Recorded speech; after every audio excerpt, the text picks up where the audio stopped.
J'entends le son des anges, ils viennent opérer. Mandaté par Dieu, moi j'entends et j'entends. Hey, moi j'entends le son des anges. Bonjour à tous, nous vous saluons dans le nom de Jésus-Christ de Nazareth.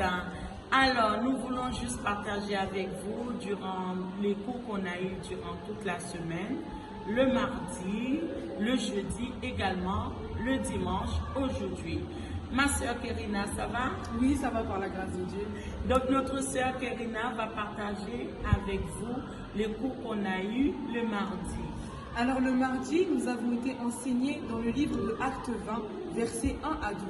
Et le thème sur lequel nous avons été enseignés était le langage de la grâce. Nous avons pu voir que la grâce a un son, la grâce a une odeur et la grâce a un langage. Nous nous sommes appuyés sur l'histoire de Saul de Tarse qui est devenu plus tard l'apôtre Paul. Qui était Saul de Tarse? Saul de Tarse était un pharisien, élève du professeur nommé Gamaliel. Nous avons ensuite vu comment il a persécuté l'Église car pour lui, la doctrine chrétienne était une hérésie et il a cautionné le meurtre d'Étienne. Par la suite, nous avons vu que sur la route de Damas, il a rencontré Jésus-Christ. Et après quoi, il est devenu aveugle. Il a donc fallu Anania pour venir prier pour lui. Et Anania donc est venu pour déclencher la destinée de Saul de Tarse. Amen. Amen. Alléluia. Nous avons vu effectivement aussi l'apôtre Paul. Il est devenu apôtre Paul par la suite. Il a aussi formé des hommes. Il a enseigné aussi des hommes qui sont devenus par la suite ses disciples. Ils étaient 12.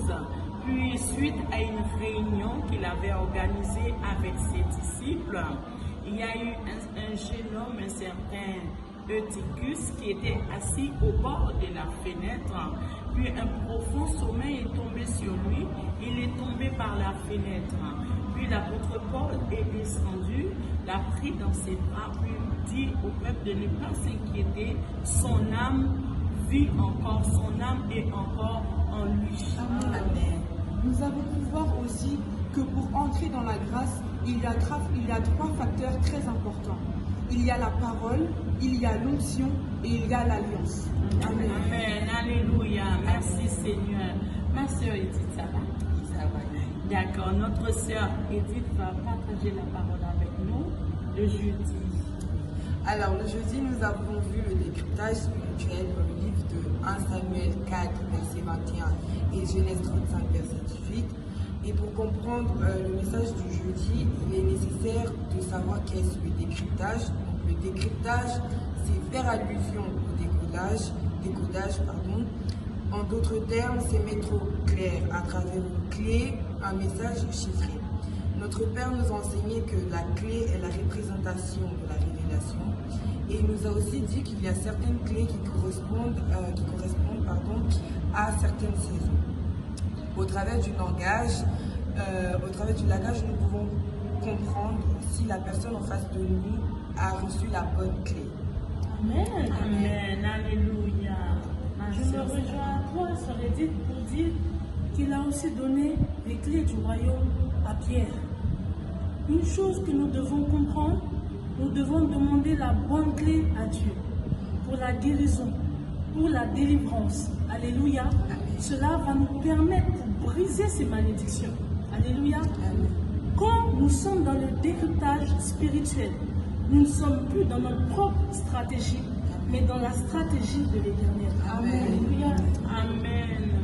Nous avons vu également aujourd'hui aussi dans le livre de 2 Rois 7, versets 1 à 2. Donc, toujours le décryptage spirituel, partie 2. Donc, où notre Père nous a enseigné comment des personnes peuvent marcher avec nous, mais n'arrivent pas à décrypter qui tu es en réalité. Aussi, toujours dans le livre de 2 Rois, nous avons vu qu'il y avait une grande famine à cette époque. Et puis, Dieu avait envoyé son serviteur, le prophète Élisée, qui a annoncé demain à cette même heure, il y aura à manger. Puis un des soldats a dit, même s'il y aurait des fenêtres ouvertes dans le ciel, cela n'arriverait Donc l'homme de Dieu lui a dit, tu verras ces choses, mais tu n'entreras pas. Donc par la suite aussi, la prophétie s'est réalisée. Alléluia.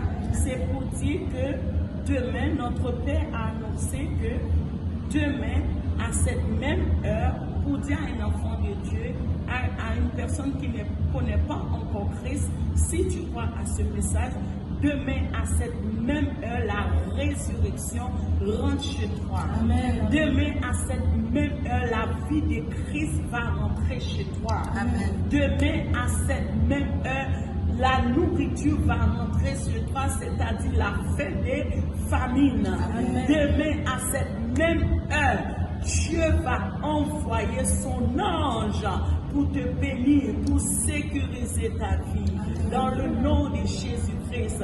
Donc crois à cela, parce que la parole de Dieu nous dit tout est possible tout est possible à celui qui croit. Donc demain à cette même heure, un nouveau départ arrive dans ta vie. Amen. Au nom de Jésus-Christ de Nazareth.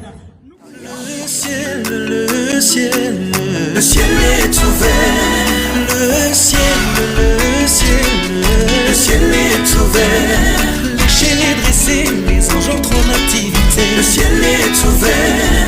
Ma honte est ôtée, la victoire est de mon côté. Le ciel est ouvert.